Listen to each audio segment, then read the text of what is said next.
నయీం ఓ gangster పోలీసుల ఎన్కౌంటర్లో ఎప్పుడో చచ్చిపోయిన రౌడీ. బట్ ఈ కేసు ఇప్పటికీ ఓ మిస్టరీ. ఎన్నో చిక్కు వీడని ప్రశ్నలు ఇంకా అలానే మిగిలిన్నాయి. Reason Nayeem dairy. తాను చేసిన అక్రమ దందాలను చక్కగా ఎంటర్ చేసుకున్నాడు నయీం. ఎవరెవరికి ఎంతెంత లంచం ఇచ్చింది, ఏ నేత చెబితే ఎవరిని చంపింది, ఎక్కడ భూములు కబ్జా చేసింది, ఏ దారుణం వెనుక ఎవరున్నది, ఇలా ప్రతిదీ దాంట్లో మెన్షన్ చేశాడు నయీం. బట్ ఆ డైరీ గుట్టు ఇప్పటికీ గుట్టుగానే ఉంది. కానీ ఇక ముందు కాదంటోంది ప్రస్తుత కాంగ్రెస్ ప్రభుత్వం. 2016 ఆగస్టు 8 ఇది నయీం ఎన్కౌంటర్ జరిగిన డేట్. అటు ఇటుగా 8 ఏళ్ళు అయింది ఎన్కౌంటర్ జరిగి. జనాలకు నయీం పీడ విరగడైంది, ఇది నిజం. బట్ నయీం బాధితులకు న్యాయం జరిగిందా? నయీంకు అండగా ఉన్న పొలిటీషియన్స్కు, పోలీస్ అధికారులకు తగిన శాస్తి జరిగిందా? దీనికి కాన్ఫిడెంట్గా ఎస్ అని ఆన్సర్ చెప్పలేము. ఎందుకంటే ఇంకా వీడని చిక్కుముడులు అనేకం ఉన్నాయి. తేలని డైరీ లెక్కలు అనంతంగా ఉన్నాయి. సో ఈ లెక్కలను తేల్చాలని చూస్తోంది ప్రస్తుత రేవంత్ సర్కార్. బీఆర్ఎస్ పాలనలో అడ్రస్ లేకుండా పోయిన ఈ కేసును మళ్ళీ తిరిగి తవ్వాలని డిసైడ్ అయ్యారు. నయీం ఎన్కౌంటర్ తర్వాత ఏం జరిగింది? 602 మొబైల్ ఫోన్స్, 130 డైరీలు, 1050 ఎకరాల భూమికి సంబంధించిన 750 రిజిస్ట్రేషన్ డాక్యుమెంట్స్, భారీగా నగదు. ఇవి నయీం డెన్ నుంచి పోలీసులు స్వాధీనం చేసుకున్న చిన్న లిస్టు.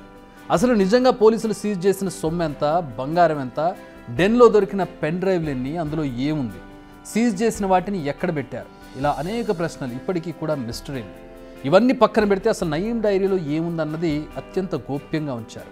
కొన్ని రోజుల పాటు హడావిడి చేసిన అప్పటి టీఆర్ఎస్ సర్కార్ మెల్లిగా ఇష్యూను డైవర్ట్ చేసింది. పేరుకు స్పెషల్ ఇన్వెస్టిగేషన్ టీంని ఏర్పాటు చేసిన విచారణ మాత్రం అటకెక్కింది అనేది 100% ట్రూత్. 197 నయీంపై ఉన్న కేసుల సంఖ్య ఇది. 125 ఇది అరెస్ట్ అయిన నయీం అనుచరుల సంఖ్య. అయితే ఛార్జ్షీట్ దాఖలు చేసింది మాత్రం కేవలం 18 కేసుల్లో మాత్రమే. మరి మిగిలిన కేసుల సంగతి ఏంటి? ఇదే ఇప్పుడు నయీం బాధితులు వేస్తున్న ప్రశ్న. ఏళ్లు గడుస్తున్నా ఇప్పటికీ తమకు న్యాయం జరగలేదని నెత్తి నోరు బాదుకుంటున్నారు. అయితే విచారణ ముందుకు జరగకపోవడానికి మెయిన్ రీజన్ నయీం డైరీ అని తెలుస్తోంది. ఎందుకంటే ఈ డైరీలో ఉన్నది పోలీసు ఉన్నతాధికారులు, కొందరు రాజకీయ నేతల పేర్లు. ఒక్కసారి చర్యలు తీసుకోవడం షురూ అయితే శ్రీకృష్ణ జన్మస్థానానికి వెళ్లే నేతలు, పోలీసుల సంఖ్య పెద్దగానే ఉన్నట్లుగా కనిపిస్తోంది. అందుకే కొందరు పోలీసులపై తాత్కాలికంగా చర్యలు తీసుకుని చాలామందికి క్లీన్ చిట్ ఇచ్చేశారు. ఇక రాజకీయ నేతలపై చర్యలు తీసుకున్నారన్న ఊసే వినిపించలేదు, కనిపించలేదు. ఆ తర్వాత వార్తల్లో నయీం అన్న పేరే వినిపించడం మానేసింది. కాలం గడిచే కొద్దీ ఈ కేసు కాలగర్భంలో కలిసిపోతుందని అంతా అనుకున్నారు. బట్ నయీం వల్ల నాశనమైన జీవితాల సంఖ్య చాలా పెద్దది. అందుకే ఇప్పటికి కూడా న్యాయం చేయండి అంటూ వాళ్ళు వేడుకుంటున్నారు. ఎందుకంటే నయీం, అతని అనుచరులు కబ్జాలు చేసిన భూములు కానీ ఇప్పటికీ అసలు యజమానులకు ఇంకా చేరలేదు. అందుకే మళ్ళీ తెరపైకి గ్యాంగ్స్టర్ కేసు వచ్చింది. తెలంగాణ పోలీసులు మళ్ళీ ఈ కేసును తవ్వుతున్నారు. నయీం డైరీలో ఉన్న వీఐపీల పేర్లపై ఆరా తీయడం షురూ చేశారు. అసలు ఈ కేసు విచారణ ఏ దశలో ఉందో తెలుసుకుంటున్నారు. సో ఈసారి నయీం డైరీ మిస్టరీ ఇక వీడే సమయం కనిపిస్తోంది. అందులో ఉన్న నేతలు, పోలీస్ పెద్దల గుట్టు రట్టుగానుంది. ఇవన్నీ వ్యాలిడ్ క్వశ్చన్సే. గత ప్రభుత్వం మౌనాన్ని వీడలేదు, సమాధానం చెప్పలేదు. కానీ ఈసారి పోలీసులు కాస్త సీరియస్గానే దీనిపై ఫోకస్ చేశారు.